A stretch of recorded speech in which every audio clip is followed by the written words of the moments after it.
Collector Sesha Rao. America అధ్యక్షుడు Trump అంతర్జాతీయంగా ఇప్పుడు తల ఎక్కడ పెట్టుకుంటారు? కారణం ఏంటంటే ఆపరేషన్ సింధూర్ తన వల్లనే ఆగిపోయింది అని చెప్పి అనేక వేదికల మీద అనేక సార్లు ట్రంప్ చెప్పారు. ఆయన చెప్పేది పచ్చి అబద్ధం అని చెప్పి పాకిస్తాన్ ఉప ప్రధానమంత్రి, ఆ దేశ విదేశాంగ శాఖ చూస్తున్నటువంటి ఇషాక్ ఈయన చెప్తూ ఉన్నారు. పక్కన ప్రధానమంత్రి నరేంద్ర మోడీ గారు. భారతదేశంలో కూడా పార్లమెంటు బయట, పార్లమెంటు లోపల కూడా అనేక సందర్భాల్లో మూడో దేశం యొక్క ప్రమేయం లేదు అని చెప్పి చాలా క్లియర్గా నరేంద్ర మోడీ గారు చెప్పారు. ఆయన చెప్పిన దాన్ని విపక్షంలో ఉన్నటువంటి రాహుల్ గాంధీ గారు కానీ లేదా విపక్ష లీడర్లు కానీ అంగీకరించలేదు. అమెరికా యొక్క ప్రమేయం ఉంది. ట్రూత్ ఖాతాలో అమెరికా అధ్యక్షుడు ట్రంప్ తానే యుద్ధాన్ని విరమింపజేశాను, ట్యాక్సులు పెంచుతానని చెప్పి భయపెట్టి నరేంద్ర మోడీ గారికి నేను యుద్ధాన్ని ఆపానని చెప్పి పదే పదే ఇప్పటికీ కూడా ఆయన చెప్తున్నారు. మరి అమెరికా అధ్యక్షుడు ట్రంప్ అత్యంత ఇష్టపడేటువంటి పాకిస్తాన్ దేశానికి సంబంధించినటువంటి ఉప ప్రధాని, అలాగే విదేశాంగ శాఖను చూస్తున్నటువంటి ఇషాక్ మాత్రం మూడో దేశం యొక్క ప్రమేయం లేదు, ఆపరేషన్ సింధూర్ని భారతదేశం ఆపటంలో అనేటువంటి విషయాన్ని అఫీషియల్గా అనౌన్స్ చేశారు. పైగా ఆయన చెప్పారు, జూలై 25వ తారీఖున అమెరికా విదేశాంగ శాఖకు సంబంధించినటువంటి ప్రతినిధి మార్క్ రూబీ, మంత్రి, ఆయన విదేశాంగ శాఖ మంత్రి అమెరికా మార్క్ రూబియో తోటి సమావేశం అయ్యాను. ఆ సమావేశంలో యుద్ధం ఎలా ఆపారు భారతదేశం అని చెప్పి అడిగారు. అడిగితే ఆ రోజును కూడా రూబియోకి చాలా క్లియర్గా చెప్పాను, భారతదేశం మూడో దేశం యొక్క ప్రమేయాన్ని అంగీకరించలేదు అని చెప్పి చెప్పాను అని చెప్తున్నాను. అంటే రూబియోని ఇషాక్ అడిగారు, యుద్ధం ఆపరేషన్ సింధూర్ని ఆపారా అని చెప్పి. అప్పుడు రూబియో ఈ ఇషాక్ ఇచ్చినటువంటి సమాధానం ఏంటంటే, కాంటాక్ట్ అయ్యాను భారతదేశాన్ని, కానీ భారతదేశంలో ఉన్నటువంటి నాయకత్వం, ఆ దేశానికి సంబంధించినటువంటి ప్రధానమంత్రి గారు మూడో దేశం యొక్క ప్రమేయం ఒప్పుకోలేదు అనేటువంటి విషయాన్ని ఇషాక్కి చెప్పారట అమెరికా విదేశాంగ శాఖ మంత్రి మార్క్ రూబియోకి. ఆ విషయాన్ని ఇప్పుడు ఇషాక్ బయట పెట్టారు.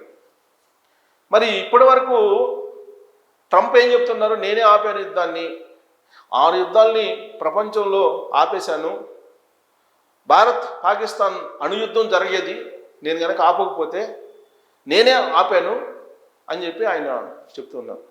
ఇప్పుడు పాకిస్తాన్ కూడా ఆయన ప్రమేయం లేదు ఆపరేషన్ సింధూర్ని ఆపటంలో, ద్వైపాక్షిక సంబంధాల ద్వారానే ఆపాము, ద్వైపాక్షిక సంబంధాలకే భారతదేశం కట్టుబడి ఉంది అనేటువంటి విషయాన్ని ఇప్పుడు ఇషాక్ చెప్తున్నారు, పాకిస్తాన్ ఉప ప్రధానమంత్రి. మరోవైపు అమెరికా అధ్యక్షుడు ట్రంప్ పాకిస్తాన్కి రాబోతున్నారు. బహుశా ఈ వారంలో వచ్చేటువంటి అవకాశం ఉంది, షెడ్యూల్ కూడా అయ్యింది. ఆ దేశానికి సంబంధించినటువంటి ప్రధానమంత్రి షరీఫ్ తోటి కలవబోతున్నారు ట్రంప్.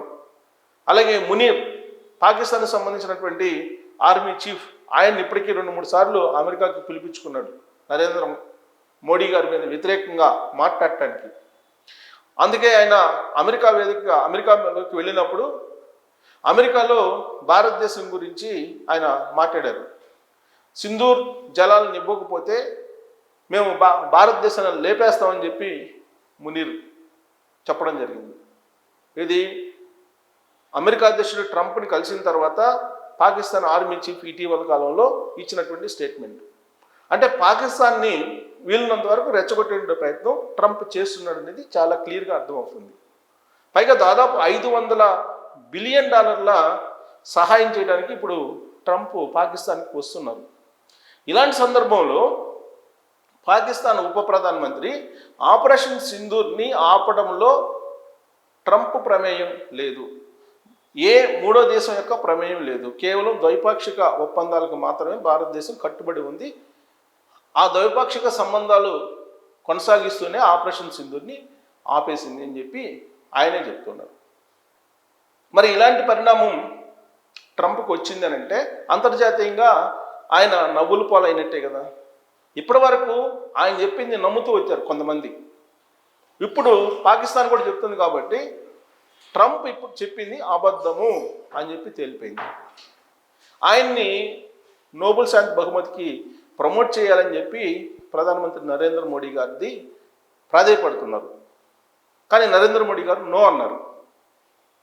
అందుకే కక్షగట్టి భారతదేశం మీద ట్యాక్సులు పెంచుకునే ప్రయత్నం చేస్తూ ఉన్నారు. పైగా రష్యా నుంచి మీరు ఆయిల్ కొనుగోలు చేయవద్దని చెప్పి ఆంక్షలు పెడుతూ ఉన్నారు. మరి చైనా కొనుగోలు చేస్తుంది కదా, చైనా మీద ఎందుకు మీరు ఆంక్షలు పెట్టలేదు, చైనా మీద ఎందుకు ఒత్తిడి తీసుకురావట్లేదు అని అంటే చైనాని కాదని అమెరికా ఏమీ చేయలేనటువంటి పరిస్థితి. ఇలాంటి సిట్యువేషను ప్రపంచంలో నెలకొంది.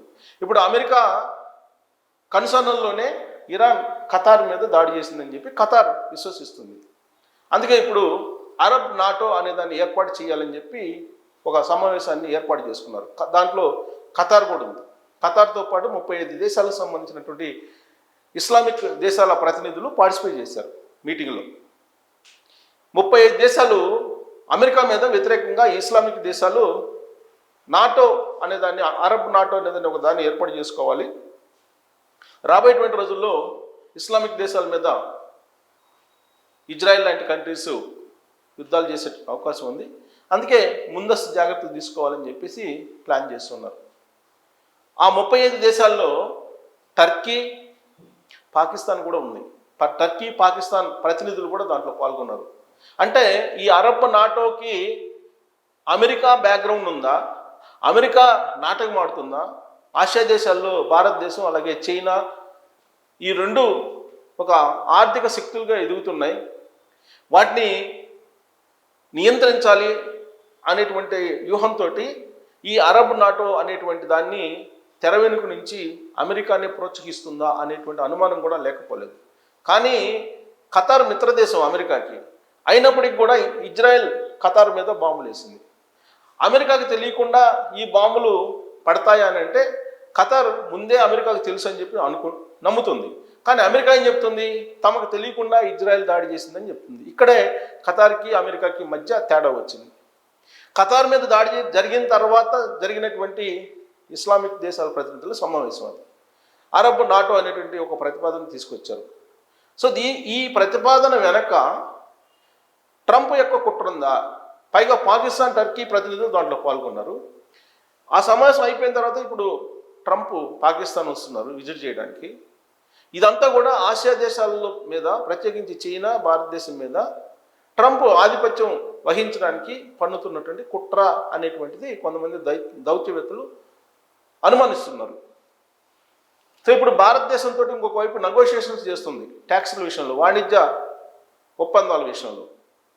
మరోవైపు అమెరికా, భారతదేశం మధ్య సంబంధాలు మెరుగుపడతాయనేటువంటి టాక్ ఇప్పుడు వినిపిస్తుంది. క్వాడ్ సమావేశాలకి ట్రంప్ వస్తున్నారు భారతదేశానికి అనేది వినిపిస్తుంది. కానీ ప్రధానమంత్రి నరేంద్ర మోడీ గారు మాత్రం అమెరికాకు వెళ్ళటానికి ఆయన షెడ్యూల్ని కూడా రద్దు చేసుకున్నారు. ఇలాంటి పరిస్థితుల్లో రాబోయేటువంటి రోజుల్లో అసలు ట్రంప్ని నమ్మి ఏదైనా చేయొచ్చా? ట్రంప్ ఇన్ని అబద్ధాలు ఆడతారు ఆపరేషన్ సింధూర్ విషయంలో అనేది ఊహించగలమా? ట్రంప్ అబద్ధాలని పాకిస్తాన్ చెప్పేంత వరకు కూడా అంతర్జాతీయ సమావేశం పూర్తిగా నమ్మలేదు. ఇప్పుడు పాకిస్తాన్ కూడా చెప్పేసింది. భారతదేశం చెప్తూ వస్తుంది ఆపరేషన్ సింధూర్ అనేది భారతదేశం యొక్క శక్తి ఏంటి అనేది నిరూపించింది ప్రపంచానికి అని చెప్పి చెప్తూనే ఉంది మొదటి నుంచి కూడా. కానీ ఆపరేషన్ సింధూర్ నేనే ఆపాను అని చెప్పి ప్రతి వేదిక మీద దాదాపు 34 సార్లు ట్రంప్ చెప్పడం జరిగింది. అది పచ్చి అబద్ధం అని చెప్పి పాకిస్తాన్ ఇప్పుడు చెప్పడం జరిగింది. సో ఇక నుంచైనా ట్రంప్ నేనే ఆపాను పాకిస్తాన్ భారతదేశం మధ్య యుద్ధాన్ని అని చెప్పి అనడం మానుకుంటారా, లేదంటే ఇదంతా భారతదేశం మీద కుట్రలో భాగంగా ఆయన ఇలాంటివి కంటిన్యూ చేస్తారా అనే దాని మీద మీరు కామెంట్ చేయొచ్చు. Thank you.